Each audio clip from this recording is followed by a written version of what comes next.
Hello दोस्तों, स्वागत है आपका हमारे चैनल द लर्निंग लैब पर, जहां हम उत्तर प्रदेश कांस्टेबल सीरीज को कंटिन्यू कर रहे हैं, जिसके अंतर्गत ये आपका 7वां वीडियो है। चैनल पर 3 से 4 दिन कोई वीडियो चैनल पर उपलब्ध नहीं हो पाई है, उसके लिए हम आपसे क्षमा प्रार्थी हैं, क्योंकि मेरी तबीयत खराब होने के कारण हम वीडियो को रिकॉर्ड नहीं कर पाए। आपकी आशा है कि आप हमसे जुड़े रहेंगे और हम आपको आगे से कोई भी शिकायत का मौका नहीं देंगे और ये सीरीज इसी तरह से कंटिन्यू की जाएगी। इस सीरीज के अंतर्गत आपके हिंदी और जीएस के पोर्शन को सम्मिलित किया गया है, जो कि आपके 150 नंबर के क्वेश्चंस आने हैं आपके उत्तर प्रदेश कांस्टेबल के एग्जाम में। अगर आपको हमें कोई भी सजेशन देना है तो आप हमें कमेंट में दे सकते हैं, जिससे कि हम आपको अच्छे से अच्छा कंटेंट प्रोवाइड करा सकें।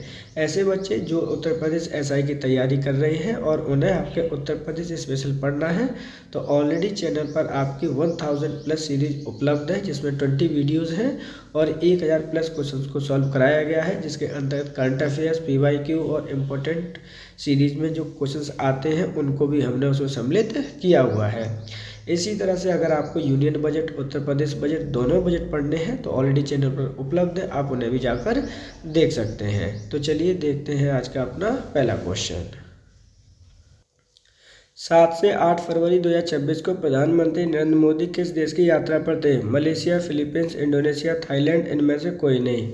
तो देखिए, क्वेश्चन इंपॉर्टेंट है आपका। डायरेक्टली पूछा गया है कि जो प्रधानमंत्री नरेंद्र मोदी जी हैं वो किस देश की यात्रा पर थे। तो पहले सही आंसर देख लीजिए। सही आंसर है ऑप्शन नंबर आपका 1, मलेशिया की यात्रा पर थे आपके प्रधानमंत्री नरेंद्र मोदी। लेकिन ये ड्यूरेशन आपको याद रखनी है, 7 से लेकर 8 फरवरी 2026 के बीच में वहाँ पर गए थे। ये याद करना क्यों कंपलसरी है? याद करना इसलिए कंपलसरी है क्योंकि ये इनकी पहली प्रथम विदेश यात्रा है 2026 की, इसलिए आपके लिए ये इम्पोर्टेंट हो जाती है कि 2026 में पहली प्रथम विदेश यात्रा कहाँ की गई थी मोदी जी के द्वारा। तो सही आंसर आएगा ऑप्शन नंबर आपका 1। ऑपरेशन शस्त्र किस राज्य पुलिस के द्वारा प्रारंभ किया गया है? Delhi police, Uttar Pradesh police, Haryana police, Gujarat police या इनमें से कोई नहीं। तो देखिए, क्वेश्चन आपसे पूछा गया है कि जो ऑपरेशन शस्त्र है, या फिर डायरेक्टली आपको याद कर लेना है कि ऑपरेशन शस्त्र किस राज्य के द्वारा चलाया गया है या फिर राज्य पुलिस के द्वारा चलाया गया है, यही क्वेश्चन में आपसे पूछा गया है। तो सही आंसर है ऑप्शन नंबर आपका 2, दिल्ली पुलिस के द्वारा इसे प्रारंभ किया गया है। और दिल्ली पुलिस के द्वारा इसे क्यों प्रारंभ किया गया है, इसके द्वारा क्या इसका उद्देश्य है? तो दिल्ली में जो आपका गन कल्चर होता है, यानी जो बंदूक वगैरह लेके चलते हैं आम प्लेसेस पे, उसको ख़त्म करना है इस शस्त्र का उपयोग करके, या फिर कह सकते हैं कि इस ऑपरेशन का चलाकर। सही आंसर है ऑप्शन नंबर 2। वीरांगना दुर्गावती टाइगर रिजर्व किस जिले में स्थित है? सागर, ग्वालियर, झांसी, ललितपुर, इनमें से कोई नहीं। तो देखिए, क्वेश्चन में आपसे पूछा गया है कि एक टाइगर रिजर्व है जिसका नाम है वीरांगना दुर्गावती टाइगर रिजर्व। क्वेश्चन में पूछा गया है कि ये कौन से जिले में आपका स्थित है। तो सही आंसर है ऑप्शन नंबर 1, ये सागर जिले में आपका स्थित है। अब हम बात करते हैं कि ये सागर जिला है वो कौन से राज्य का जिला है। तो ध्यान रखिएगा, सागर जिला आपके मध्य प्रदेश में पड़ता है। हाल ही में इसमें क्यों क्या क्या रीजन हुए हैं आपके चर्चा में क्यों रहा है? क्योंकि इसके कंजर्वेशन की बात की गई है हाल ही में कि इसमें जो प्रजातियां रह रही हैं उनके कंजर्वेशन से संबंधित सुप्रीम कोर्ट ने कुछ आदेश दिए हैं। बात करते हैं कि ये कितने बड़े एरिया में आपका बसा हुआ है सागर ज़िले में। तो ये बसा हुआ है आपका 9900 हेक्टेयर में। ये चीज़ को भी आपको याद रखना है। दूसरी आप क्या याद रखेंगे, ये आपका 7th टाइगर रिजर्व है। कौन सा रिजर्व है आपका? 7th टाइगर रिजर्व है आपका। लेकिन कहाँ का 7th है? तो एमपी का 7th है। लेकिन अगर इंडिया के फॉर्म में पूछेंगे तो उसमें आपका 54th टाइगर रिजर्व है आपका इंडिया का। सही आंसर है ऑप्शन नंबर 1। 100% बीमा कवरेज हासिल करने वाला भारत का पहला जिला कौन सा बना है? मोस्ट इम्पोर्टेंट क्वेश्चन है आपका। यहाँ से क्वेश्चन 100% पूछे जाने हैं। ये क्वेश्चन पूछा गया है कि भारत का पहला जिला कौन सा है जिसने क्या प्राप्त किया? 100% बीमा कवरेज हासिल करने वाला। लखनऊ, जयपुर, अलवर, गांधीनगर या इनमें से कोई नहीं। तो सही आंसर होगा ऑप्शन नंबर आपका 3, अलवर जिला है आपका जिसने 100% बीमा कवरेज प्राप्त किया है भारत का पहला, और ये कौन से राज्य में स्थित है? तो ध्यान रखिएगा ये आपके राजस्थान का एक जिला है। प्लास्ट इंडिया 2026 आयोजन भारत के किस शहर में किया गया? लखनऊ, नई दिल्ली, मुंबई, चेन्नई या इनमें से कोई नहीं। क्वेश्चन में आपसे पूछा गया है कि जो प्लास्ट 2026 का आयोजन किया गया है उसका आयोजन हुआ कहाँ पर है। इम्पोर्टेंट है, ध्यान रखिएगा, इसकी अक्सर करके थीम पूछी जाती है।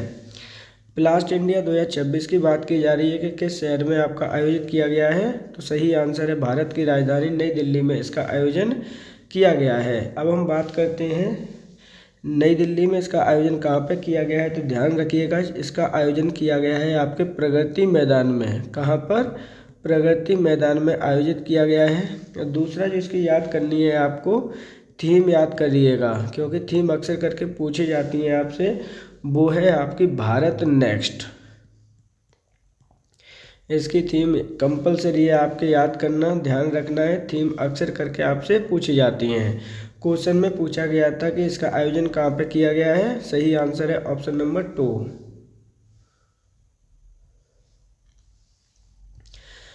एल्डरली बजट पास करने वाला भारत का पहला राज्य कौन सा है? केरल, छत्तीसगढ़, उड़ीसा, मध्य प्रदेश, इनमें से कोई नहीं। तो देखिए यहाँ पे क्या क्वेश्चन है कि एल्डरली बजट पास करने वाला भारत का प्रथम राज्य आपका कौन सा है, ये क्वेश्चन पूछा गया है। इम्पोर्टेंट है, ध्यान रखिएगा। सही आंसर है ऑप्शन नंबर 1 केरल, क्योंकि केरल ने जो आपके बुजुर्ग लोग हैं, क्या है, जो सीनियर सिटीजन लोग हैं, उनके लिए भी बजट पास किया है, उनके लिए कुछ पैसा निकाला गया है, इसलिए ऐसे बजट को हम क्या कहते हैं? एल्डरली बजट कहते हैं। कितना आवंटन किया गया है सीनियर सिटीजन्स के लिए इसके अंतर्गत? तो उसके अंदर 46,236.52 करोड़ रुपए इसमें आवंटित किए गए हैं केरल सरकार के द्वारा, जो बुजुर्ग लोग रहेंगे उनके लिए। तो सही आंसर है ऑप्शन नंबर 1। बैडमिंटन एशियाई टीम चैंपियनशिप 2026 का आयोजन किस देश में किया जाएगा? चीन, भारत, पाकिस्तान, ईरान या इनमें से कोई नहीं। तो देखिए बैडमिंटन एशियाई टीम चैंपियनशिप 2026 का आयोजन किस देश में किया जाना है, ये क्वेश्चन में आपसे पूछा गया है। इम्पोर्टेंट है, सही आंसर है ऑप्शन नंबर आपका 1, इसका आयोजन चीन में किया जाना है। अब बात करते हैं कि सर चीन के किस शहर में इसका आयोजन किया जाना है, तो उसको भी आपको याद रख लेना है, वो है आपका किंगदाओ। क्या नाम है? किंगदाओ में इसका आयोजन किया जाना है, जबकि आपकी राजधानी क्या है? तो राजधानी है आपकी बीजिंग। ये चीज़ आपको याद रखनी है। सही आंसर है ऑप्शन नंबर 1। मुख्यमंत्री कन्या सुमंगला योजना के अंतर्गत प्रति बालिका कितने रुपए प्रदान किए जाते हैं? 20,000, 25,000, 15,000, 16,000 या इनमें से कोई नहीं। तो देखिए ये उत्तर प्रदेश सरकार के द्वारा चलाई गई योजना है, जिसमें क्या कहा गया है कि मुख्यमंत्री कन्या सुमंगला योजना के अंतर्गत प्रति बालिका जो बच्चियां होती हैं उनके जन्म पर कितने रुपए दिए जाते हैं? तो सही आंसर है ऑप्शन नंबर आपका 2, 25,000 रुपये प्रति बालिका को दिए जाते हैं। अब हम बात करते हैं इसकी योजना की थोड़ी डिटेल में, सुन लीजिए। इम्पोर्टेंट योजना है आपकी, क्वेश्चन हमेशा आते हैं। बात करते हैं कि सर ये स्टार्ट कब हुई है, तो ध्यान रखिएगा 1 अप्रैल 2019 को इसे प्रारंभ किया गया है। स्टार्टिंग में इसके अंतर्गत 15,000 रुपये दिए जाते थे, लेकिन 2024 में कितने रुपए कर दिए गए? 25,000 रुपये कर दिए गए, अर्थात 10,000 रुपये का इंक्रीमेंट इसके अंतर कर दिया गया। अब इसकी योग्यता क्या होगी, कौन से बच्चों को मिलेगा, कौन से नहीं मिलेगा? तो योग्यता या पात्रता जिसे कहिए, तो पहले से क्या होना चाहिए? यूपी का किसी व्यक्ति को निवासी होना चाहिए, कंपलसरी है। उसकी आय कितनी होनी चाहिए? 3 लाख से लेकर, यानी 3 लाख से कम होनी चाहिए उसकी आय। ये कितनी बच्चियों को दिया जाएगा? तो ध्यान रखिएगा 2 गर्ल्स को ही दिया जाना है, लेकिन इसमें भी एक अपवाद है। मान के चलिए कि पहली बच्ची आपकी गर्ल जन्म लिया, लेकिन सेकंड टाइम ट्विंस बच्चियों ने जन्म लिया है, तो इस केस में आपके तीनों बच्चियों को दिया जाएगा। ये चीज़ आपको याद रखनी है। तो सही आंसर क्या है? सही आंसर है ऑप्शन नंबर आपका 2। इलेक्ट्रॉनिक पार्ट्स में निर्माण नीति 2025 कब से प्रभावित हुई है? 1 जनवरी 2025, 1 अप्रैल 2025, 1 जुलाई 2025, 1 अक्टूबर 2025 या इनमें से कोई नहीं। यहाँ पर क्वेश्चन पूछा गया, देखिए इलेक्ट्रॉनिक्स, ये विनिर्माण शब्द है, क्या है आपका? विनिर्माण नीति 2025 है आपकी। यहाँ पर क्वेश्चन पूछा गया है कि ये आपकी इम्प्लीमेंटेड या प्रभावित कब से हुई है? तो सही आंसर है ऑप्शन नंबर आपका 2, 1 अप्रैल 2025 से। एक जिला एक उत्पाद योजना कब प्रारंभ की गई? 2017, 2018, 2019, 2020, 2021 या इनमें से कोई नहीं। तो एक जिला एक उत्पाद योजना कब से प्रारंभ की गई है, क्वेश्चन में आपसे पूछा गया है। तो सही आंसर है ऑप्शन नंबर 2, 2018 से इसे प्रारंभ किया गया है। 2018 में एग्जैक्ट डेट क्या है आपकी, तो वो भी याद कर लीजिएगा। 24 जनवरी 2018 को इसे प्रारंभ किया गया है। इसे हम ODOP योजना भी कहते हैं, ये चीज़ों को आपको याद रखना है। इसका उद्देश्य क्या था? तो उद्देश्य था जो भी आपके प्रोडक्ट होते हैं उनको आइडेंटिफाई करना, या फिर कह सकते हैं कि उनको नई पहचान दिलाना, यानी किसके वाइज? जिला वाइज। तो ये चीज़ आपको याद रखनी है। सही आंसर है ऑप्शन नंबर 2। बजट 2025-26 के अंतर्गत रानी लक्ष्मीबाई स्कूटी योजना के लिए कितने रुपए आवंटित किए गए हैं? 400 करोड़, 500 करोड़, 600 करोड़, 700 करोड़ या इनमें से कोई नहीं। तो देखिए ये बजट कौन से की बात की गई है? बजट 2025-26 की बात की गई है, यानी पुराने बजट की बात की गई है। जो लास्ट ईयर का बजट था उसमें इस योजना के लिए कितने करोड़ रुपए आवंटित किए गए थे? तो सही आंसर है ऑप्शन नंबर आपका 1, 400 करोड़ रुपए आवंटित किए गए थे। ध्यान रखिएगा, इम्पोर्टेंट है। अगर आपको बजट की अगर हम बात करते हैं यहाँ पर उत्तर प्रदेश बजट, जो कि इम्पोर्टेंट बजट है आपके लिए, उसकी डिटेल पढ़नी है। बजट कौन सा है? 26-27 का है। तो ऑलरेडी फुल वीडियो चैनल पर उपलब्ध है, आप उसे जाकर देख सकते हैं। यहाँ पे क्वेश्चन पूछा गया था रानी लक्ष्मीबाई स्कूटी योजना के लिए कितने करोड़ रुपए? 400 करोड़ रुपए आवंटित किए गए हैं पुराने बजट में। उद्देश्य क्या था? तो उद्देश्य है इसका जो गर्ल्स की एजुकेशन है, हायर एजुकेशन करने जाती हैं बच्चियाँ जिनको, ये उसको इंक्रीमेंट करना है। कौन सी एजुकेशन को? हायर एजुकेशन को। जिनके लिए आपके कॉलेज दूर रहते हैं उन्हें स्कूटी प्रदान की जाएगी, जिससे कि वो अपनी कॉलेज अटेंडेंस कर सकें। सही आंसर है ऑप्शन नंबर 1। प्रधानमंत्री कुसुम योजना की शुरुआत कब की गई? फरवरी 2019, मार्च 2019, अप्रैल 2019, जून 2019 है, इनमें से कोई नहीं। तो देखिए यहाँ पर क्वेश्चन पूछा गया है कि जो आपकी प्रधानमंत्री कुसुम योजना है उसकी शुरुआत आपकी कब की गई है? इम्पोर्टेंट क्वेश्चन है, ध्यान रखिएगा। सही आंसर है ऑप्शन नंबर आपका 3, अप्रैल 2019 में प्रधानमंत्री कुसुम योजना की शुरुआत की गई। अब इस योजना के अंतर्गत जो उद्देश्य था, या कह सकते हैं कि एम है, वो क्या है? तो इस योजना का एम है जो आपके पावर ग्रिड होते हैं, क्या होते हैं? पावर ग्रिड होते हैं आपके जो किसानों के लिए, उसमें सब्सिडी प्रदान की जाती है। ये चीज़ को आपको याद रखना है। सही आंसर है ऑप्शन नंबर 3। राष्ट्र प्रेरणा स्थल का उद्घाटन मोदी जी के द्वारा कहाँ किया गया? प्रयागराज, अयोध्या, वाराणसी, लखनऊ या इनमें से कोई नहीं। इम्पोर्टेंट क्वेश्चन है आपका, ध्यान रखिएगा। प्रेरणा स्थल की बात की गई है यहाँ पे मोदी जी के द्वारा, कहाँ पर इसका उद्घाटन किया गया है? तो सही आंसर है ऑप्शन नंबर 5, इनमें से कोई नहीं। क्योंकि जो इसका उद्घाटन किया गया है मोदी जी के द्वारा, कहाँ किया गया है? उत्तर प्रदेश की राजधानी लखनऊ में इसका उद्घाटन किया गया है। कब किया गया है? तो 25 दिसंबर 2025 को इसका उद्घाटन किया गया है। ये चीज़ आपको याद रखनी है। इसके अंतर्गत आपको और क्या करना है? देखिए, अगर आप जो स्टूडेंट तैयारी कर रहे हैं, ऑलरेडी डेट अनाउंस हो चुकी है एग्ज़ाम्स की, उत्तर प्रदेश जनवरी से लेकर 31 दिसंबर 2025 तक का करंट अफेयर्स पढ़ना है आपको, तो ऑलरेडी चैनल पर फुल लेंथ वीडियो अवेलेबल है उत्तर प्रदेश का, आप वो वीडियो को भी देख सकते हैं। तो वहाँ से इस तरह के क्वेश्चन आप इजीली कर पाएंगे। तो सही आंसर क्या है? सही आंसर है ऑप्शन नंबर 5। सांसद खेल महोत्सव 2025 का आयोजन कहाँ किया गया? लखनऊ, कानपुर, आगरा, वाराणसी, इनमें से कोई नहीं। तो सांसद खेल महोत्सव का आयोजन कहाँ किया गया है? सही आंसर है ऑप्शन नंबर आपका 3, आगरा जिले में इसका आयोजन किया गया। अब हम बात करते हैं किस एडिशन का आयोजन किया गया था आगरा जिले में 2025 में। तो इसका आयोजन था आपका 3rd। उद्घाटनकर्ता जरूर याद कर लीजिएगा क्योंकि इम्पोर्टेंट है। उद्घाटन किया था आपके उपराष्ट्रपति जी ने। किनके द्वारा किया गया? उपराष्ट्रपति जी के द्वारा। और उपराष्ट्रपति कौन है वर्तमान में? तो वो है आपके CP राधाकृष्णन।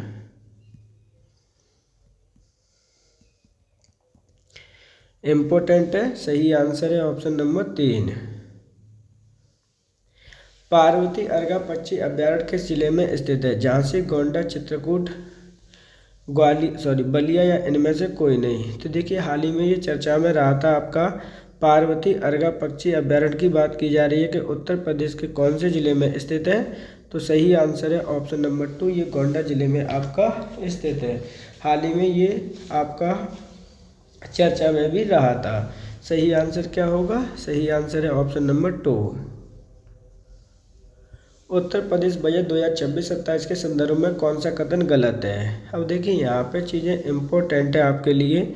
उत्तर प्रदेश बजट 2026-27 के बारे में पूछा गया है कि कौन सा कथन आपका गलत है। एक एक करके कथन पढ़ते हैं, फिर हम इसको डिटेल समझेंगे। यह विधानसभा में 11 फरवरी 2026 को प्रस्तुत किया गया है। यह वित्त मंत्री सुरेश खन्ना जी के द्वारा प्रस्तुत किया गया। यह वर्तमान उत्तर प्रदेश सरकार का 10वां बजट है। इसका उद्देश्य 2029 तक उत्तर प्रदेश को अर्थव्यवस्था को $1 ट्रिलियन अमेरिकी करना है या इनमें से कोई नहीं। तो देखिए ध्यान से एक एक करके हमें पढ़ना है, रीड करना है, जिससे कि आंसर आइडेंटिफाई कर पाएँ। यह विधानसभा में 11 फरवरी 2026 को प्रस्तुत किया गया है। पहला स्टेटमेंट बिल्कुल ठीक है। वित्त मंत्री सुरेश खन्ना जी के द्वारा प्रस्तुत किया गया, ये भी ठीक है। यह वर्तमान सरकार का 10वां बजट है, ये भी सही है। इसका उद्देश्य भी आपको याद करना है कि वर्ष 2029 तक उत्तर प्रदेश अर्थव्यवस्था को कितने ट्रिलियन डॉलर बनाना है? $1 ट्रिलियन। इसका मतलब है कि जो सभी स्टेटमेंट है वो क्या है? सही है। तो ऑप्शन नंबर 5 सही आंसर होगा। उपरोक्त में से कोई भी स्टेटमेंट गलत नहीं है। इसी तरह से फुल डिटेल पढ़ने के लिए आपको ऑलरेडी उत्तर प्रदेश बजट 2026-27 इसके साथ साथ में आपके इकोनॉमिक सर्वे भी ऑलरेडी वीडियो चैनल पर उपलब्ध है। आप उस वीडियो को जाकर देख सकते हैं। सही आंसर होगा option number 5। Uttar Pradesh budget 2026-27 वित्त मंत्री के द्वारा कितने लाख करोड़ रुपए का प्रस्तुत किया गया? 7.36 लाख करोड़, 8.08 लाख करोड़, 9.12 लाख करोड़, 9.45 लाख करोड़, इनमें से कोई नहीं। उत्तर प्रदेश का अभी तक का सबसे बड़ा बजट है 2026-27 का। क्वेश्चन में पूछा गया है कितने लाख करोड़ रुपए का प्रस्तुत किया गया था, या फिर कह सकते हैं कि यहाँ पर आपसे बोल सकता है कि भैया उत्तर प्रदेश का आकार कितना है। तो ध्यान रखिएगा, सही आंसर है ऑप्शन नंबर 3, 9.12 करोड़ लाख रुपए का ये प्रस्तुत किया गया है। जबकि 2024-25 में कितना प्रस्तुत किया गया? 24-25 में ये वाला प्रस्तुत किया गया है और आपका 2026-26 में प्रस्तुत किया गया है और 2026-27 में ये हुआ है। मतलब आपका इंक्रीमेंट हो ही रहा है, इस चीज़ को आपको याद रखना है। उत्तर प्रदेश बजट 2026-27 के अंतर्गत राजकोषीय घाटा कितने प्रतिशत रखने का अनुमान रखा गया या लक्ष्य रखा गया है? तो ध्यान रखिएगा, राजकोषीय घाटा से संबंधित हमेशा क्वेश्चन आते हैं। कितना प्रतिशत रखने का लक्ष्य रखा गया है? सही आंसर है ऑप्शन नंबर यहाँ पे 2.50%, 2.75%, 2.89%, 2.301% या इनमें से कोई नहीं। सही आंसर है option number 3। Uttar Pradesh budget 2026-27 के अंतर्गत देखिए हमने उत्तर प्रदेश से संबंधित कुछ क्वेश्चंस यहाँ पर रख लिए गए हैं, जिससे कि आपको चीज़ें इजीली याद हो जाएं। वित्त वर्ष 26-27 में नई योजनाओं पर कितने करोड़ रुपए खर्च किए जाएंगे? 43,565.33 करोड़, 42,565.33 करोड़, 41,565.33 करोड़, 40,565.33 करोड़ या फिर इनमें से कोई नहीं। तो देखिए ये क्वेश्चन पूछा गया बजट से और क्वेश्चन में कह रहा है कि जो नई योजनाएं हैं उत्तर प्रदेश सरकार के द्वारा प्रारंभ की जाएगी उनमें कितना करोड़ रुपया खर्च किया जाएगा। जब आपके इस तरह के क्वेश्चन आते हैं तो आपको इन चीज़ों को याद रखना होता है। सही आंसर है ऑप्शन नंबर 1, 43,565.33 करोड़ रुपए खर्च किए जाएंगे नई योजनाओं में आने वाले समय में। उत्तर प्रदेश बजट 2025-26 के अंतर्गत कितने लाख करोड़ रुपए कुल प्राप्तियां अनुमानित की गई हैं? तो देखिए बजट में कहा गया है कि कितने लाख करोड़ रुपए की प्राप्तियां अनुमानित की गई हैं, कि मतलब हम अगले साल तक कितनी प्राप्ति कर सकते हैं। 8.48 लाख करोड़, 7.2 लाख करोड़, 1.9 लाख करोड़, 9.12 लाख करोड़, या इनमें से कोई नहीं। तो जो कुल प्राप्तियों की बात की गई है वो सही आंसर होगा ऑप्शन नंबर 1, 8.48 लाख करोड़ रुपए की कुल प्राप्ति की गई है। वहीं अगर इन कुल प्राप्तियों को हम दो भागों में डिवाइड कर दें तो ये जो 7.28 लाख करोड़ रुपए दे रखे हैं वो दे रखी है आपको राजस्व प्राप्ति की। क्या है कि हम इतनी राजस्व प्राप्ति कर लेंगे नेक्स्ट ईयर में। वहीं 1.1 लाख करोड़ की जो प्राप्ति है वो पूंजीगत प्राप्ति है आपकी, कि हम इतनी पूंजीगत प्राप्ति भी कर सकते हैं। तो इस प्रकार सही आंसर है option number 1। Uttar Pradesh budget 2026-27 के अंतर्गत व्यय के संदर्भ में कौन सा कथन आपका गलत है? तो देखिए आप सभी को पता है कि जो बजट होता है वो क्या होता है कि आपने कितना कमाना है और कितना खर्च करना है अगले वर्ष में, उसका स्टेटमेंट होता है। तो क्वेश्चन में पूछा गया है कि जो आप व्यय करोगे यानी खर्च करोगे उसके संदर्भ में कौन सा कथन गलत है। एक एक करके पढ़ लेते हैं। वित्त वर्ष 2026-27 के लिए कुल व्यय 9,12,696.35 करोड़ अनुमानित किया गया है। कुल व्यय में 6,64,470.55 करोड़ रुपये राजस्व व्यय होगा। 2,48,225.81 करोड़ पूंजीगत व्यय होगा, या उपरोक्त सभी या उपरोक्त में से कोई नहीं। तो देखिए जो हम पहले स्टेटमेंट देख लेते हैं, पहले उसके आंसर आइडेंटिफाई करते हैं, उसके बाद आंसर निकालते हैं। यहाँ बोला गया कि वित्त वर्ष 2026-27 के लिए जो कुल व्यय है वो इतने करोड़ रुपए अनुमानित किया गया है। स्टेटमेंट आपका सही है। ये आपका दे रखा है आकार, क्या है कि इतने करोड़ रुपए का बजट प्रस्तुत किया गया है, इतने रुपए हम खर्च करेंगे। इसके अंतर्गत आपके 6,64,470.55 करोड़ रुपए की जो राजस्व व्यय होगा वो राजस्व व्यय है। ये आपका पूंजीगत व्यय है, अर्थात कोई भी स्टेटमेंट आपका इसमें गलत नहीं है। सही आंसर है ऑप्शन नंबर 5। भारत के प्रथम राज्य कौन सा है जिसने केंद्रीय वन्य जीव संरक्षण अधिनियम संशोधित करने का विधेयक पारित किया है? तेलंगाना, तमिलनाडु, कर्नाटक, केरल, या इनमें से कोई नहीं। तो देखिए यहाँ पे जो क्वेश्चन आपसे पूछा गया है इम्पोर्टेंट है कि भारत का प्रथम राज्य कौन सा है जिसने केंद्रीय वन्य जीव संरक्षण अधिनियम विधेयक पारित किया है। तो सही आंसर है ऑप्शन नंबर 4, वो आपका प्रथम राज्य है केरल। अटाकामा रेगिस्तान निम्नलिखित में से किस देश में स्थित है? मोरक्को, बोत्सवाना, पराग्वे, ऑस्ट्रेलिया, या फिर इनमें से कोई नहीं। क्वेश्चन इंपॉर्टेंट है। क्वेश्चन आपसे पूछा गया है कि जो अटाकामा आपका रेगिस्तान है ये कौन से देश में आपका स्थित है? सही आंसर होगा ऑप्शन नंबर 5, इनमें से कोई नहीं। क्योंकि जो आपका अटाकामा रेगिस्तान स्थित है वो कहाँ पर है? आपके दक्षिणी चिली में आपका स्थित है। और दक्षिणी चिली आपका देश कहाँ पर है ये भी पता होना चाहिए। ये देश पड़ता है आपके दक्षिण अमेरिका में। तो ये छोटे छोटे पॉइंट हैं आपको जो कि लर्न करने हैं। सही आंसर है ऑप्शन नंबर 5। निम्नलिखित में से किस देश की राजधानी सना है? सऊदी अरब, संयुक्त राज्य अमीरात, ओमान, ईरान, इनमें से कोई नहीं। तो देखिए क्वेश्चन इंपॉर्टेंट है, कई बार पूछा गया है कि किस देश की राजधानी आपकी सना है। तो सही आंसर है ऑप्शन नंबर आपका 3, ओमान। क्योंकि ओमान हाल फिलहाल में ही आपको कुछ चर्चा में बना हुआ था, क्योंकि यूएई ने क्या कर दिया था, इस पर अटैक किया था। ये चीज़ आपको याद रखनी है। तो सही आंसर क्या है? Option number 3। जनगणना 2011 के अनुसार उत्तर प्रदेश का सबसे ज़्यादा जनघनत्व वाला जिला कौन सा है? इम्पोर्टेंट क्वेश्चन है आपका। डेंसिटी आपसे पूछी गई है कि जनगणना 2011 के अनुसार उत्तर प्रदेश का सबसे ज़्यादा जनघनत्व रखने वाला जिला कौन सा है? तो सही आंसर क्या होगा, एक एक करके देख लीजिए। बुलंदशहर, प्रयागराज, गाजियाबाद, गौतम बुद्ध नगर या इनमें से कोई नहीं।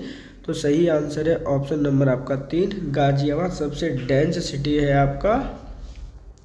ये चीज़ आपको याद रखनी है। वहीं अगर हम औसत जनघनत्व की बात करते हैं उत्तर प्रदेश की, तो ध्यान रखना है वहाँ पर है आपका 829 पर किलोमीटर स्क्वायर एरिया। ये चीज़ भी आपको याद करनी है। सही आंसर है ऑप्शन नंबर 3। निम्नलिखित में से कौन सा पक्षी विहार आगरा में आपका स्थित है। देखिए कई ज़्यादा इम्पोर्टेंट क्वेश्चन है आपका कि इनमें से कौन सा पक्षी विहार आपका आगरा में स्थित है। नवाबगंज पक्षी विहार, सूर सरोवर पक्षी विहार, सांडी पक्षी विहार, महावीर स्वामी पक्षी विहार है, इनमें से कोई नहीं। तो सही आंसर है ऑप्शन नंबर 2 है आपका सूर सरोवर जो पक्षी विहार है वो आगरा जिले में आपका स्थित है। इसी सूर सरोवर में आपकी एक झील भी इसे रामसर स्थल का दर्जा प्राप्त है जिसका नाम है आपका कीटम झील। ये चीज़ भी आपको याद रखनी है, इम्पोर्टेंट फैक्ट है, ध्यान रखिएगा। सही आंसर है ऑप्शन नंबर आपका 2। निम्नलिखित में से किस जिले की सीमा उत्तराखंड से नहीं लगती। मुरादाबाद, सहारनपुर, बिजनौर, गौतम बुद्ध नगर या इनमें से कोई नहीं। तो ध्यान रखिएगा क्वेश्चन में आपसे पूछा गया है कि कौन से जिले की सीमा उत्तराखंड से नहीं लगती है। तो सही आंसर है इसमें ऑप्शन नंबर होगा 4, गौतम बुद्ध नगर की सीमा उत्तर प्रदेश के कौन से जिले से नहीं लगती है, उत्तराखंड जिले से नहीं लगती है। और यहाँ पर क्वेश्चन पूछा गया था कि कौन सा जिला आपका उत्तराखंड से टच नहीं करता है। अब हम बात करते हैं कि उत्तराखंड से जिले से कौन कौन सी सीमाएं आपकी लगती हैं, कितने जिलों की लगती हैं। तो टोटल 7 जिलों की सीमा उत्तराखंड से लगती है। कौन कौन से ज़िले हैं एक एक करके हम उनके बारे में जान लेते हैं जिससे कि आपको चीज़ें याद रहें। तो उसके अंतर्गत आपका मुरादाबाद है, सहारनपुर है, बिजनौर है, 3 ये हो जाते हैं। 4 कौन कौन से होंगे, तो एक तो आता है आपका मुजफ्फरनगर, 5वां है आपका पीलीभीत। ये इसको भी आपको याद करने लायक है, इम्पोर्टेंट है। यहाँ से आपकी मैदानी भाग की जो नदी निकलती है वो इम्पोर्टेंट हो जाती है। और आपका है बरेली। ये 6 हो जाते हैं आपके। एक कौन सा रह गया है जो आपको लगता है, तो ध्यान रखिएगा वो है आपका रामपुर। तो ये जो 7 ज़िले हैं उनकी सीमा आपकी लगती है उत्तराखंड से, जबकि गौतम बुद्ध नगर की नहीं लगती। वही हमारा आंसर है। कृषि जनगणना 2015-16 के अनुसार राज्य में सभी वर्गों का औसत जोत आकार कितना है। मोस्ट इम्पोर्टेंट क्वेश्चन है ये। आपके राजस्व विभाग का जब पेपर हुआ था चकबंदी में, उसमें ये क्वेश्चन आपका आ चुका है 2015 में। तो देखिए यहाँ पर कृषि जनगणना 2015-16 की बात की जा रही है कि राज्यों के सभी वर्गों का जो औसत जोत आकार है वो कितना है, 0.53 हेक्टेयर, 0.73 हेक्टेयर, 0.81 हेक्टेयर, 1 हेक्टेयर, इनमें से कोई नहीं। तो सही आंसर है ऑप्शन नंबर 2। भारत की पहली स्पेस सिटी किस राज्य में बनाई जाएगी। आंध्र प्रदेश, तमिलनाडु, राजस्थान, गुजरात, इनमें से कोई नहीं। तो हाल ही में इसका ऐलान किया गया है कि भारत की पहली जो स्पेस सिटी है वो आंध्र प्रदेश में बनाई जाएगी। सही आंसर है ऑप्शन नंबर 1। ताल ज्वालामुखी किस देश में स्थित है। फिलीपींस, इंडोनेशिया, जापान, रूस, इनमें से कोई नहीं। तो आप सभी को पता है कि जो ताल ज्वालामुखी है वो आपका फिलीपींस में स्थित है। सही आंसर है ऑप्शन नंबर 1। फिलीपींस की राजधानी क्या है, तो आप सभी को पता होना चाहिए। यहाँ की राजधानी है आपकी मनीला, कई बार पूछी जा चुकी है। दुनिया की पहली डिजिटल ट्राइबल यूनिवर्सिटी किस देश के द्वारा लॉन्च की गई है। भारत, नेपाल, मॉरिशस, मालदीव, इनमें से कोई नहीं। जब भारत का कोई क्वेश्चन आंसर आ रहे हैं तो पहली डिजिटल ट्राइबल यूनिवर्सिटी किस देश के द्वारा अनाउंसमेंट की गई है, लॉन्च की गई है। सही आंसर है ऑप्शन नंबर 1, भारत के द्वारा इसे बनाया जाएगा। स्वच्छ वायु सर्वेक्षण 2025 के अंतर्गत 10 लाख से अधिक जनसंख्या की श्रेणी में प्रथम स्थान किस जिले ने प्राप्त किया है। इंदौर, जबलपुर, अमरावती, सूरत, इनमें से कोई नहीं। तो देखिए स्वच्छ वायु सर्वेक्षण पुरस्कार 2025 के अंतर्गत 10 लाख से अधिक जनसंख्या की श्रेणी में प्रथम स्थान किस जिले ने प्राप्त किया है? आप सभी को पता होना चाहिए, वो जिला है आपका इंदौर। और इंदौर कहाँ पे पड़ता है? तो ध्यान रखना है, ये आपका एमपी का एक जिला है और ये 7th टाइम लगातार अपने प्रथम स्थान इसने प्राप्त किया है। सही आंसर है ऑप्शन नंबर 1। दुनिया का पहला चीनी मिट्टी के कचरे का पार्क किस राज्य में बनाया गया है? उत्तर प्रदेश, हरियाणा, गुजरात, राजस्थान, इनमें से कोई नहीं। तो ध्यान रखना है, यहाँ पे बोला गया है दुनिया का पहला चीनी मिट्टी के कचरे से पहला पार्क बनाया गया है कौन से राज्य में? तो सही आंसर है ऑप्शन नंबर 1, उत्तर प्रदेश राज्य में। अब उत्तर प्रदेश राज्य में एक जिला है बुलंदशहर। कौन सा जिला है आपका? बुलंदशहर, याद कर लीजिएगा। और हो सके तो इसकी तहसील भी याद कर लीजिएगा, ये खुर्जा में बना हुआ है। इस जो नाम रखा गया उसका नाम क्या रखा गया? अनोखी दुनिया। क्या नाम रखा गया है? अनोखी दुनिया उसका नाम रखा गया है। चीज़ें याद करनी है। सही आंसर है ऑप्शन नंबर 1। अभ्यास वायु शक्ति 2026 का आयोजन कहाँ किया गया? मेघालय, तमिलनाडु, राजस्थान, गुजरात, इनमें से कोई नहीं। तो देखिए ध्यान से क्वेश्चन पढ़िए आप। अभ्यास वायु शक्ति 2026 का आयोजन कहाँ पे किया गया है? सही आंसर है ऑप्शन नंबर आपका 3, राजस्थान राज्य में। राजस्थान में कहाँ पर? तो ध्यान रखिएगा, पोखरण रेंज में इसका आयोजन किया गया है। तो सही आंसर क्या होगा? सही आंसर है ऑप्शन नंबर 3। सक्षम 2026 अभियान किस मंत्रालय द्वारा लॉन्च किया गया है? पेट्रोलियम एवं प्राकृतिक गैस मंत्रालय, खनन मंत्रालय, शिक्षा मंत्रालय, गृह मंत्रालय, इनमें से कोई नहीं। तो देखिए यहाँ पे है सक्षम अभियान 2026 किस मंत्रालय के द्वारा प्रारंभ किया गया है? सही आंसर है ऑप्शन नंबर 1, पेट्रोलियम एवं प्राकृतिक गैस मंत्रालय। निम्नलिखित में से कौन सा देश दक्षिणी अमेरिका महाद्वीप में स्थित है? क्वेश्चन आपसे पूछा गया है कि कौन सा देश है इनमें से जो दक्षिणी महाद्वीप में स्थित है। सही आंसर क्या होगा? पराग्वे, बेलारूस, वियतनाम, थाईलैंड, इनमें से कोई नहीं। तो सही आंसर है ऑप्शन नंबर आपका 1, पराग्वे। अदर के देख लीजिए, इम्पोर्टेंट है आपके। बेलारूस आपका यूरोप में स्थित है, यूरोपियन कंट्री है आपका। वियतनाम और थाईलैंड आपके एशियन कंट्री है। तो सही आंसर क्या है? Option number 1। निम्नलिखित में से दुनिया की सबसे लंबी नदी कौन सी है? तो देखिए सबसे इम्पोर्टेंट क्वेश्चन है, कई बार बच्चे कंफ्यूज भी हो जाते हैं। दुनिया की सबसे लंबी नदी है आपकी नील नदी। ये क्वेश्चन आपका आ चुका है।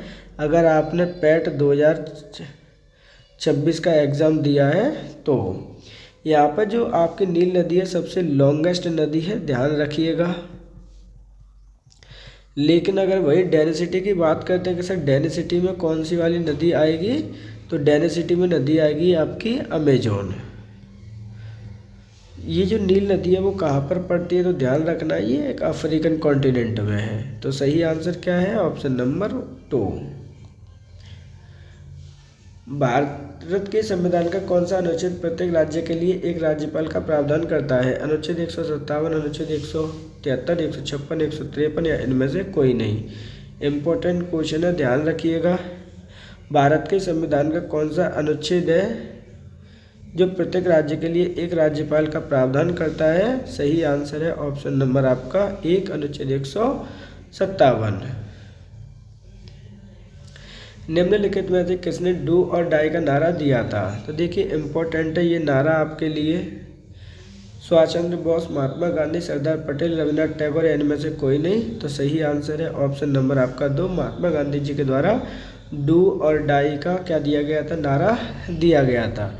डू और डाई का नारा कब दिया गया था? तो ध्यान रखना है, क्विट इंडिया मूवमेंट के द्वारा ये नारा दिया गया था।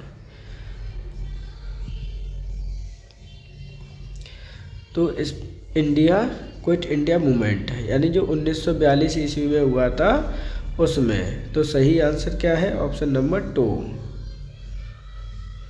भारत के किस राज्य में एल्यूमीनियम प्रगलन संयंत्रों की संख्या सबसे अधिक है? तमिलनाडु, उत्तर प्रदेश, महाराष्ट्र, ओडिशा या इनमें से कोई नहीं। तो आप सभी को पता है कि जो एल्यूमिनियम का सबसे ज़्यादा भंडार है वो कौन से राज्य में स्थित है, वहीं पर इसकी संख्या होगी सही आंसर है ऑप्शन नंबर 3 आपका उड़ीसा में।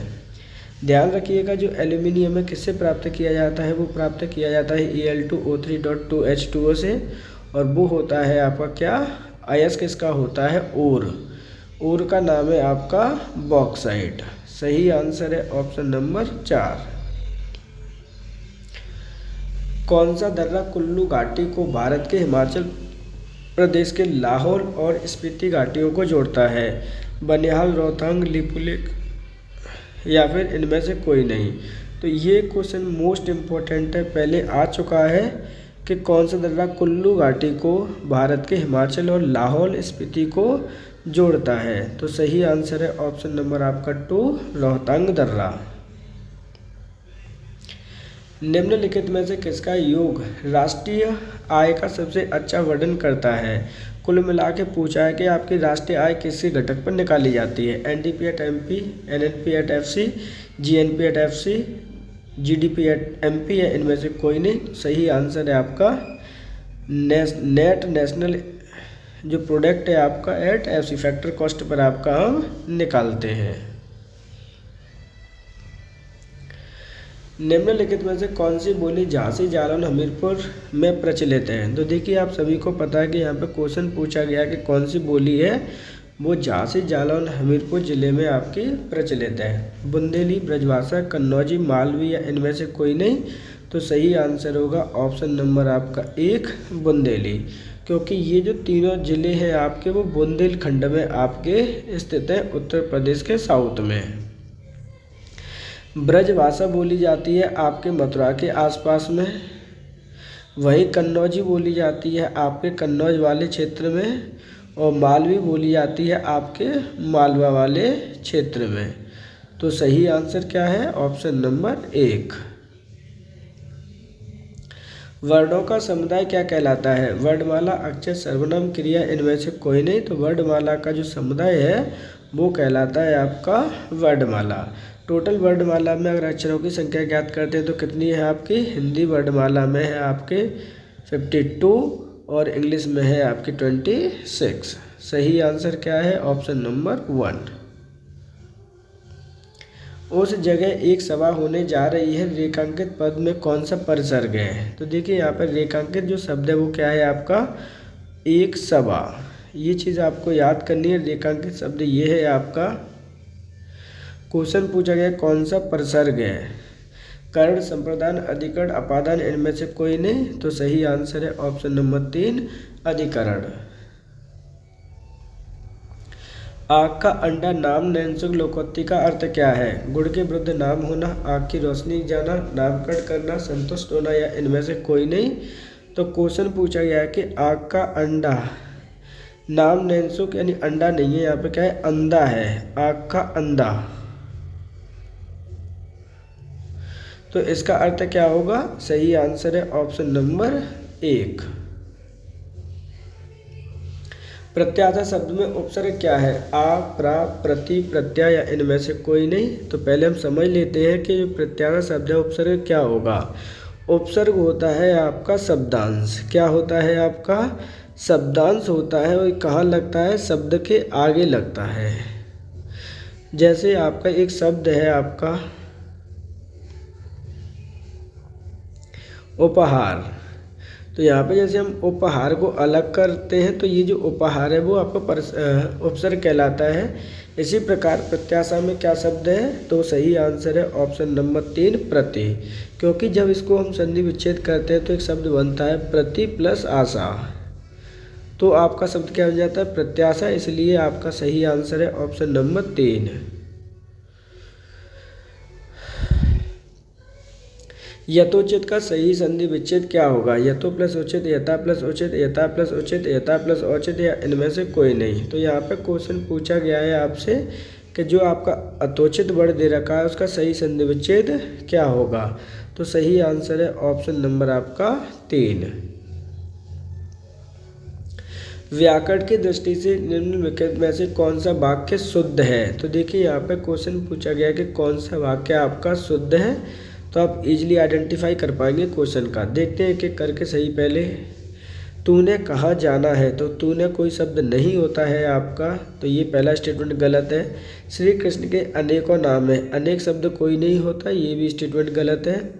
उसका प्राण पखेरु उड़ गया, प्राण पखेरु उड़ जाते हैं, ये स्टेटमेंट गलत है। सही आंसर है ऑप्शन नंबर आपका 3, शीला प्रतिदिन स्कूल जाती है।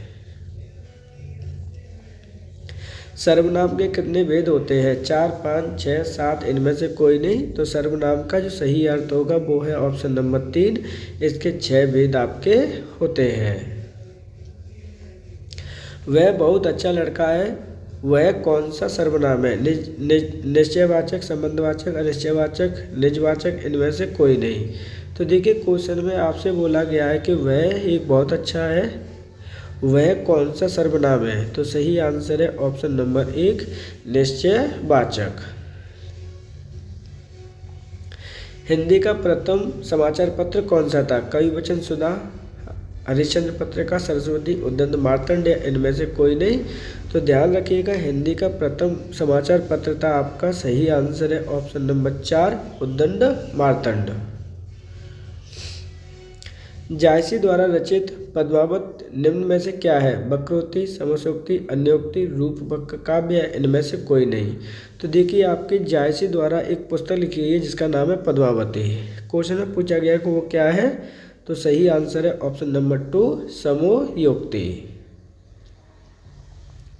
निम्नलिखित में से कौन सा अर्थालंकार का प्रकार है? यहाँ क्वेश्चन में पूछा गया कि अर्थालंकार का प्रकार है यमक, रूपक, वक्रोक्ति, श्लेष अलंकार, या इनमें से कोई नहीं। इंपॉर्टेंट है तो ध्यान रखना है। सही आंसर है ऑप्शन नंबर यहाँ पे 3, वक्रोक्ति जो अलंकार है वो अर्थालंकार का ही प्रकार है।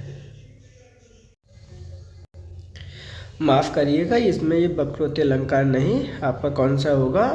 रूपक अलंकार होगा, जो आपका अर्थालंकार का प्रकार है। यह मेरा घर है, इस वाक्य में यह किस प्रकार का विशेषण है? तो देखिए आप सभी को पता है कि विशेषण क्या होते हैं। विशेषण आपके संज्ञा और सर्वनाम की विशेषता बताने वाले शब्दों को विशेषण कहते हैं। यहाँ पे पूछा गया है कि यह किस प्रकार का विशेषण है। ये जो शब्द यहाँ पे दे रखा है, गुणवाचक, संज्ञावाचक, सर्वनाम वाचक विशेषण, या फिर परिमाणवाचक विशेषण, या इनमें से कोई नहीं। तो सही आंसर है ऑप्शन नंबर आपका 3, सार्वनामिक विशेषण। निम्नलिखित में से योग रूढ़ शब्द कौन सा है? पीला, पर, जलज, दूध वाला, या फिर इनमें से कोई नहीं। तो देखिए यहाँ पे क्वेश्चन पूछा गया है कि योग रूढ़ शब्द आपका कौन सा है? योग प्लस रूढ़ से शब्द जो मिलके बनता है योग रूढ़ शब्द कहलाता है। सही आंसर है ऑप्शन नंबर आपका 4, दूध वाला। जल, प्राण, पुत्र के शब्द के अनेकार्थी हैं, औषधि, तत्व, कर, जीवन, या इनमें से कोई नहीं। तो यहाँ पे डायरेक्टली क्वेश्चन पूछा गया है कि ऐसा इनमें से कौन सा शब्द है जिसके जल, प्राण, पुत्र क्या है आपके अनेकार्थी शब्द हैं। तो सही आंसर है ऑप्शन नंबर आपका 4। उस जगह पर सभा होने जा रही है, उस पद में रेखांकित प्रसर्ग है, करण, संप्रदान, अधिकरण, अपादान, या इनमें से कोई नहीं। तो देखिए यहाँ पे जो रेखांकित पद आपका दे रखा है वो क्या है आपका? उस पद आपका रेखांकित पद है। इसमें पूछा गया है कि परिसर्ग आपका कौन सा है। तो सही आंसर है ऑप्शन नंबर आपका 3, अधिकरण। औपचारिक शब्द में आपका जो प्रत्यय है क्या है? आय, एक, का, ईक, या इनमें से कोई नहीं। तो पहले हम समझते हैं कि प्रत्यय होता क्या है। ध्यान रखिएगा, प्रत्यय आपका शब्दांश है। जैसे आपका उपसर्ग होता है उसी तरह प्रत्यय भी आपका शब्दांश है, लेकिन ये आपके कहाँ ऐड होता है? ये आपके शब्द के पीछे ऐड होता है। जैसे मान के चलिए मैंने एक शब्द लिया शिवालय, जब इसको मैं ब्रेक करता हूँ तो आपका शब्द बनता है सर शिव प्लस आलय आपका बनता है। तो उसमें जो आपका आलय शब्द है वो क्या कहलाएगा? आपका प्रत्यय कहलाएगा। तो इसी प्रकार पूछा गया है कि जो औपचारिक शब्द है इसमें आपका प्रत्यय क्या होगा? तो सही आंसर है ऑप्शन नंबर आपका 2, एक आपका शब्द है वो क्या है? आपका प्रत्यय है। निम्न में से कौन सा आपका ऊष्मीय व्यंजन नहीं है? तो देखिए अनेक प्रकार के व्यंजन होते हैं, उनमें से क्वेश्चन पूछा गया है कि कौन सा आपका ऊष्मीय व्यंजन नहीं है। तो सही आंसर है ऑप्शन नंबर सा, शा, शाण या डा या गा या इनमें से कोई नहीं। तो सही आंसर है ऑप्शन नंबर 4, आपका जो अगा है वो आपका ऊष्मीय व्यंजन नहीं है। ऊष्मीय व्यंजन टोटल आपके 4 होते हैं, 1 2 3, इनके साथ में आपका होता है हाँ। सही आंसर है ऑप्शन नंबर 4। जिस वाक्य में कर्म के अनुसार क्रिया में परिवर्तन होता है उसे हम क्या कहते हैं? भाववाच्य, संयुक्त वाच्य, कर्मवाच्य, कर्तव्यवाच्य या इनमें से कोई नहीं। तो आपने पैसिव वॉइस इंग्लिश में जरूर पढ़े होंगे, उसको ही हम वाच्य कहते हैं। यहाँ पे क्वेश्चन पूछा गया है कि आपके कर्म के अनुसार क्रिया में परिवर्तन होता है उसे हम क्या कहते हैं? तो कर्म के अनुसार होता है तो उसे कहते हैं हम कर्मवाच्य, यानी पैसिव वॉइस। ये चीज़ आपको याद रखनी है। तो सही आंसर क्या है यहाँ पे? सही आंसर है ऑप्शन नंबर 3। निम्नलिखित में से कौन सा काटना का तत्सम शब्द है? तो देखिए यहाँ पे काटना का तत्सम शब्द आपसे पूछा गया है। तत्सम शब्द वे शब्द होते हैं जो संस्कृत भाषा से यूं के त्यों आपके हिंदी लैंग्वेज में प्रयोग किए जाते हैं। कटन, कटित, कट्टत, कर्तन या इनमें से कोई नहीं। तो जो सही आंसर है वो होगा ऑप्शन नंबर 5, इनमें से कोई नहीं, क्योंकि काटना का जो सही शब्द होता है वो कर्तन होता है तत्सम। सही आंसर क्या होगा? Option number 5। निम्नलिखित में से उच्च का समानार्थी नहीं है। यहाँ पर क्वेश्चन पूछा गया है कि आपका जो उच्च है उसका समानार्थी शब्द आपका कौन सा नहीं है। समानार्थी शब्द वे शब्द होते हैं जो आपके किस प्रकार से उसका सेम अर्थ रखते हैं, उन्हें हम समानार्थी शब्द कहते हैं।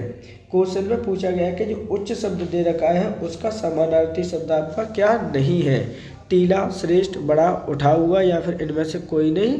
तो जो सही आंसर है वो है ऑप्शन नंबर 1, टीला आपका उच्च का समानार्थी शब्द नहीं है, जबकि श्रेष्ठ, बड़ा और उठा हुआ उच्च के समानार्थी हैं।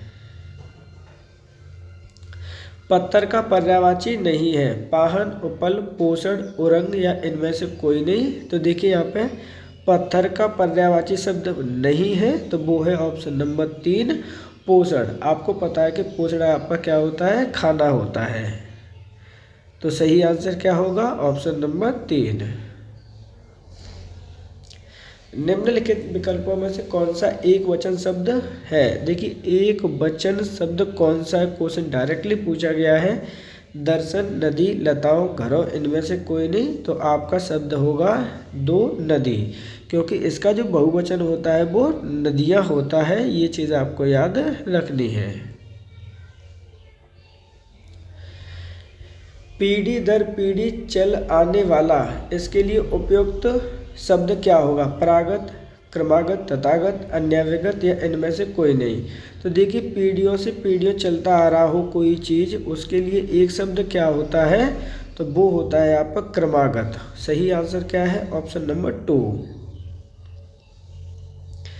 कबीरदास, तुलसीदास, सूरदास आदि कौन से काल के कवि हैं? तो देखिए ये आपके 3 कवि दे रखे हैं जिनके बारे में पूछा गया कि कौन से काल के कवि हैं। आदिकाल, रीतिकाल, भक्तिकाल, आधुनिक काल या इनमें से कोई नहीं। तो सही आंसर है ऑप्शन नंबर 3, ये तीनों के तीनों कवि भक्ति काल के कवि हैं। अब इनके द्वारा भक्ति काल में इनकी रचनाएं लिखी गई थी, उनको लर्न कर लीजिएगा। कबीरदास जी के द्वारा सबसे फेमस है वो है आपकी बीजक। तुलसीदास जी की आप सबको पता है रामचरितमानस है, और सूरदास जी के बाद आपकी याद करना है सूरसागर को। सही आंसर क्या होगा? Option number 3। भलाई में प्रत्यय क्या है? देखिए प्रत्यय को मैं पिछले क्वेश्चन में समझा चुका हूँ कि ऐसा शब्द जो पीछे जुड़ा होता है उसे प्रत्यय कहते हैं। ई, लाई, आई, वा या इनमें से कोई नहीं। तो जो इसमें सही आंसर है वो है ऑप्शन नंबर आपका 3, आई। संयोग में किस उपसर्ग का प्रयोग हुआ है? तो देखिए यहाँ पे बात की जा रही है कि संयोग जो शब्द दे रखा है उसमें किसका उपसर्ग का प्रयोग हुआ है।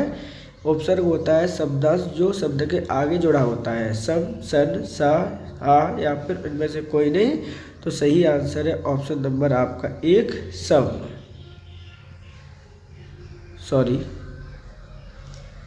सही आंसर होगा ऑप्शन नंबर 2 सन। ईमानदार शब्द में कौन सा विशेषण है? तो देखिए जो ईमानदार दे रखा है वो उसका विशेषण पूछा गया है, क्या है? ईमानदार किसी की प्रॉपर्टी होती है, सिंपल सी बात है। संज्ञावाचक, सर्वनामिक, गुणवाचक, परिमाणवाचक। तो सही आंसर है ऑप्शन नंबर 3 गुणवाचक। निम्न में से कौन सा कंट वर्ड है? यानी जो कंट से हम जिसका उच्चारण करते हैं कंट वर्ड कहलाते हैं। इनमें से पूछा गया है कि कौन सा है जिसका कंट आपका है, कि कंट से हम उसका उच्चारण कर रहे हैं। इम्पोर्टेंट क्वेश्चन है, ध्यान रखिएगा। उ, आ, ई या इनमें से कोई नहीं। कंट वाले शब्द पूछे गए हैं। उ, आ, ई कौन कौन से शब्द है इनमें, ये क्वेश्चन आपसे पूछा गया है। यहाँ पे जो सही आंसर होगा वो है ऑप्शन नंबर आपका 2। जो आ शब्द होता है वो कंट वर्ड होता है, जबकि ऊ शब्द है और ई शब्द है वो अलग अलग है। ऊ शब्द क्या है? वो आपका ओस्ट है। एक एक करके हम समझते हैं यहाँ पे। और जो कैपिटल ई और स्मॉल ई है वो क्या है आपके? वो है तालव्य। तो इनको चीज़ों को याद करना है, इम्पोर्टेंट है। कंट वे शब्द होते हैं जो कंट से लिए जाते हैं, जैसे का से लेकर आपके अगा तक होते हैं, और आ, छोटा आ और बड़ा आ दोनों ऐसे में ही आते हैं। सही आंसर है ऑप्शन नंबर 2। श्याम को पुस्तक पढ़नी है, यह किस वाच्य में है? भाववाच्य, कर्तवाच्य, कर्मवाच्य, उपरोक्त में से कोई नहीं। तो ध्यान रखिएगा, श्याम को पुस्तक पढ़नी है। श्याम यहाँ पर आपका डूअर है, वाच्य पूछा गया है। सही आंसर है ऑप्शन नंबर आपका 2 कर्तवाच्य। यानी आपने पैसिव वॉइस अगर पढ़े हैं तो ये एक्टिव है। सही आंसर क्या होगा आपका 2। निम्नलिखित में से कौन सी रचना महादेवी वर्मा जी के द्वारा लिखी गई है? कफन, मेरा परिवार, कामायनी, अजातशत्रु, इनमें से कोई नहीं। तो देखिए महादेवी वर्मा जी की अक्सर करके रचनाएं आती हैं, हम थोड़ा डिटेल में भी देखेंगे। इनके द्वारा जो पुस्तक लिखी गई है वो है सही आंसर ऑप्शन नंबर 2 मेरा परिवार। अब हम यहाँ पे देख लेते हैं अलग चीज़ें कि महादेवी वर्मा जी के द्वारा कौन कौन सी पुस्तकें लिखी गई हैं। तो ध्यान रखिएगा, मेरा परिवार इनकी बहुत ज़्यादा आती है, वो यामा आती है, कई बार ये क्वेश्चन आ चुका है। रश्मि इनके द्वारा जो लिखी गई है वो कई बार आती है आपकी। वही जो अदर ऑप्शन दे रखे हैं उनके बारे में समझ लीजिए। कफन जो पुस्तक है वो मुंशी प्रेमचंद जी के द्वारा लिखी गई है, बहुत अच्छी पुस्तक है, एक उपन्यास है आपका। कामायनी जो लिखी गई है वो है लिखी गई है जयशंकर प्रसाद जी के द्वारा। वही जो अजातशत्रु है वो भी जयशंकर प्रसाद जी के द्वारा लिखा गया है, जो कि एक आपका नाटक है। तो इस प्रकार सही आंसर याद रखने हैं। सही आंसर है ऑप्शन नंबर आपका 2 मेरा परिवार महादेवी वर्मा जी के द्वारा लिखी गई कहानी है। और ये महादेवी वर्मा जी को हम आधुनिक भारत की मीरा भी कहते हैं। क्या है? आधुनिक मीरा के नाम से भी इन्हें जाना जाता है। निम्नलिखित में से किस कवि को राष्ट्र कवि कहा जाता है? देखिए मोस्ट इम्पोर्टेंट है आपका कि इनमें से कौन से कवि को राष्ट्र कवि कहा जाता है। 2016 के पेपर में ये क्वेश्चन पूछा गया था। जयशंकर प्रसाद, भारतेंदु हरिश्चंद्र, प्रेमचंद, हजारी प्रसाद द्विवेदी, इनमें से कोई नहीं। तो जो सही आंसर है कि किनको राष्ट्र कवि कहा जाता है, तो सही आंसर होगा ऑप्शन नंबर आपका 5 इनमें से कोई नहीं। क्योंकि जिन व्यक्तियों को कहा जाता है कवि को कहा जाता है वो है आपके मैथिली शरण गुप्त। याद रख लीजिएगा, इम्पोर्टेंट है, कई बार ये क्वेश्चन आपका पूछा गया है कि कौन से कवि राष्ट्र कवि कहलाते हैं। मैथिली शरण गुप्त कहलाते हैं। इनके द्वारा एक पुस्तक लिखी गई है साकेत, इसको आप और ज़्यादा याद कर लीजिएगा, ध्यान रखना है। जबकि जयशंकर, भारतेंदु हरिश्चंद्र, प्रेमचंद, हजारी प्रसाद काफ़ी फेमस पोइट्स हैं आपके सभी के सब। सही आंसर है ऑप्शन नंबर 5। निम्नलिखित में से कौन सा सर्वनाम का प्रकार नहीं है? निजवाचक, संबंधवाचक, भाववाचक, अनिश्चयवाचक या इनमें से कोई नहीं। तो क्वेश्चन आपसे पूछा गया है कि कौन सा आपका सर्वनाम का प्रकार नहीं है। तो पहले हम आंसर देख लेते हैं। सही आंसर है ऑप्शन नंबर 3 भाववाचक। अब हम बात करते देखिए एक एक करके सर्वनाम के बारे में। ऐसे शब्द जो संज्ञा के स्थान पर प्रयोग किए जाते हैं क्या कहलाते हैं? आपके सर्वनाम कहलाते हैं। यानी संज्ञा को जो शब्द प्लेस करते हैं उन्हें हम क्या कहते हैं, सर्वनाम कहते हैं। अगर कोई आपसे प्रकार की बात करता है, कितने प्रकार होते हैं, तो 6 प्रकार के होते हैं। निजवाचक, संबंधवाचक, अनिश्चयवाचक और दूसरा होता है आपका निश्चयवाचक। देखिए मैं सभी लिख दे रहा हूँ यहाँ पर। होता है एक आपका सार्वनामिक। ये होते कितने हो गए, 1 2 3 4 5 यानी 6 प्रकार के होते हैं। दूसरा होता है आपका पुरुषवाचक। यहाँ जो ऑप्शन में दे रखा है वो आपका भाववाचक दे रखा है, जबकि ये होती है आपकी संज्ञा। तो इस प्रकार सही आंसर है ऑप्शन नंबर 3। तो आज के हमारे 75 क्वेश्चन यहाँ पे कंप्लीट होते हैं। इससे पहले ऑलरेडी 6 वीडियो चैनल पर उपलब्ध है, आप उन्हें जाकर भी देख सकते हैं। आप सभी के लिए इन्फॉर्मेशन है वो सुन लीजिए, क्योंकि 3 से 4 दिन हमारा वीडियो कुछ तबीयत ख़राब होने के कारण नहीं आ पाया था। यानी जो आपके रिकॉर्ड करते हैं उनको फीवर, यानी मुझे ही फीवर आ गया था, इस चक्कर में आपकी वीडियो रिकॉर्ड नहीं हो पाई थी। आगे से आपकी वीडियो जिस तरह से आपकी सीरीज चल रही है उसी तरह से कंटिन्यूस रहेगी। इस चीज़ के लिए आपको श्योरिटी दी जाती है। ध्यान रखना है ये आपका 7वां वीडियो है। इससे पहले 6 वीडियो ऑलरेडी चैनल पर उपलब्ध है, आप उन्हें जाकर देख सकते हैं। अगर आपको उत्तर प्रदेश बजट 2026-27 पढ़ना है तो ऑलरेडी वीडियो आ चुका है, उसका वीडियो भी देख सकते हैं। अगर आपको यूनियन बजट पढ़ना है तो वहाँ पे भी आपका वीडियो आ चुका है, उस वीडियो को भी देख सकते हैं। जो बच्चे एसआई की तैयारी कर रहे हैं, जिन्हें 1 जनवरी से लेकर 31 दिसंबर 2025 तक कंप्लीट ईयर का करंट अफेयर्स देखना है यूपी स्पेशल में, तो वो वीडियो भी चैनल पर उपलब्ध है। इन 3 वीडियो को आप देख लीजिए, क्योंकि वेरी मोस्ट इम्पोर्टेंट वीडियोस हैं। उनके अंतर्गत आपके अनेक प्रकार के क्वेश्चन को सॉर्ट आउट कराया गया है। ऐसे बच्चे जिन्हें पर्टिकुलर आपका उत्तर प्रदेश स्पेशल पढ़ना है तो ऑलरेडी 1000+ क्वेश्चन सीरीज आपकी पड़ी हुई है चैनल पर, आप उसे भी जाकर देख सकते हैं। क्योंकि अब आपके पास उतना समय नहीं है कि यूपीएसआई की तैयारी शुरुआत से कर सकें। आपको सिर्फ और सिर्फ रिवीजन करना है। ज़्यादा से ज़्यादा जितना आप रिवीजन कर पाएंगे उत्तर प्रदेश स्पेशल का, उतने ही आपके चांस ज़्यादा होंगे। आज के लिए इतना ही। आप सभी का धन्यवाद।